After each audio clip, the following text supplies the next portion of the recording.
9th class. अब हम करेंगे एक्सरसाइज 6.2 का क्वेश्चन नंबर 3। बेटा न्यू बुक्स में ये क्वेश्चन नंबर 3 है, जिसके पास पुरानी बुक्स है उसमें ये क्वेश्चन नंबर 4 है। ठीक है, तो आप इसकी फिगर से मैच कर लेना। क्वेश्चन नंबर 3 में हमें पी क्यू जो है वो एस टी के समानांतर दी हुई है। पी क्यू ये रेखा है, ये एस टी रेखा है।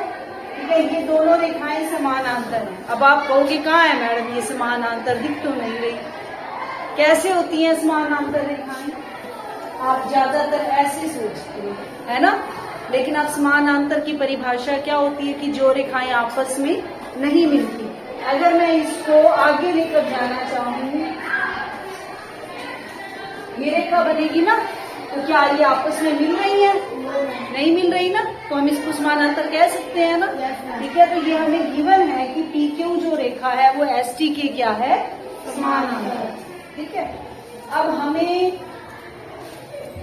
पी क्यू आर ये वाला एंगल 110 डिग्री दिया हुआ है, आर एस टी 130 डिग्री दिया हुआ है, और हमने ये वाला एंगल निकालना है क्यू आर एस, ये वाला एंगल। देखो बेटा, एंगल के लिए हम क्या करेंगे, ये वाला एंगल निकालने के लिए हम इस एंगल के नीचे एक लाइन ड्रा करेंगे, लाइन अपनी तरफ से उसकी रचना करेंगे। ठीक है, तो मैं एक लाइन ले लेती हूँ, जिस लाइन की हम रचना करते हैं ना उसको हम डॉटेड लाइन डालते हैं ऐसे। ठीक है, अब इस का नाम दे दो, आप कुछ भी दे दो, ए बी सी डी, जो भी आपका मन करे। ठीक है, मैंने ये रेखा ले ली ए, और मैंने इसको किसके समानांतर ले लिया, पी क्यू के। ठीक है, तो मैंने ये रचना की है बेटा, क्या ए बी समानांतर पी क्यू। ठीक है, लीजिए, और पी क्यू किसके समानांतर है, एस टी के। ये तो हमें दिया ही हुआ है, बड़ी साथ वाली क्लास को चुप करवाते हो। पी क्यू किसके समानांतर है, एस टी के। ठीक है, पी क्यू समानांतर एस टी। अब देखो, ये वाली रेखा के समानांतर हमने ये वाली रेखा ली है। ठीक है, और ये वाली रेखा इसके समानांतर दी है, इसका मतलब ये वाली रेखा इसके समानांतर होगी। ठीक है, तो इसका मतलब ए बी किसके समानांतर हो जाएगी, एस टी। ठीक है, और हमने निकालना कौन सा है, ये वाला है। अब इसको ध्यान से देखो बेटा, समानांतर रेखाओं को जब एक तिर्यक रेखा काटती है, समानांतर रेखाओं को जब एक तिर्यक रेखा काटती है, तो हमने उसके नियम पढ़े हैं, एकांतर अंत्य कोण बराबर होते हैं। और एक नियम हमने और भी पढ़ा है बेटा कि उनके जो संगत कोण, जो अंत्य कोण होते हैं एक ही तरफ के, उनका योग कितना होता है, 180। यानी इस कोण का और इस कोण का योग कितना होगा, 180 डिग्री। ठीक है, अगर मैं 110 में ये वाला एंगल जोड़ू, ये वाला, तो उन दोनों का जोड़ क्या होगा, 180। ठीक है, तो मैं इस एंगल को मान लेती हूँ कुछ। वैसे तो आप यहाँ ए आर क्यों भी लिख सकते हो, लेकिन आपके लिए वो थोड़ा सा मुश्किल लगेगा आपको, इसको आप कुछ भी मान लो। ठीक है, मैं इसको सी, ए बी तो हमने यूज कर लिया ना, मैं इसको स्मॉल सी का नाम दे दूँ। ठीक है, तो अब मैं मान लेती हूँ कि जो एंगल ए आर क्यू है वो एंगल सी है। ठीक है, तो अब आप लिखोगे 110 डिग्री प्लस में सी, दोनों मिलके कितने हो जाएंगे, 180 डिग्री। इसका रीजन लिखना है आपने। क्या रीजन लिखोगे इसका, कि तिर्यक रेखा के एक ही ओर के अंत्य कोणों का योग 180 डिग्री होता है। लिखोगे इसको, तिर्यक रेखा के एक ही ओर के अंत्य कोणों का योग 180 डिग्री होता है।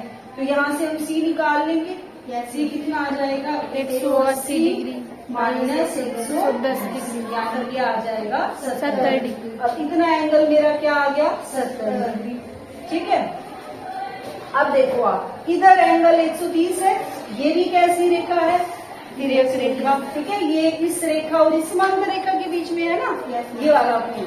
अब ये रेखा इसके समानांतर है, अब ये वाला कोण और ये वाला कोण मिलके 180 होंगे। ठीक है, अब मैं इसको डी मान लेती हूँ। ठीक है, स्मॉल डी मान लिया मैंने, ठीक है, इसको ऊपर से ना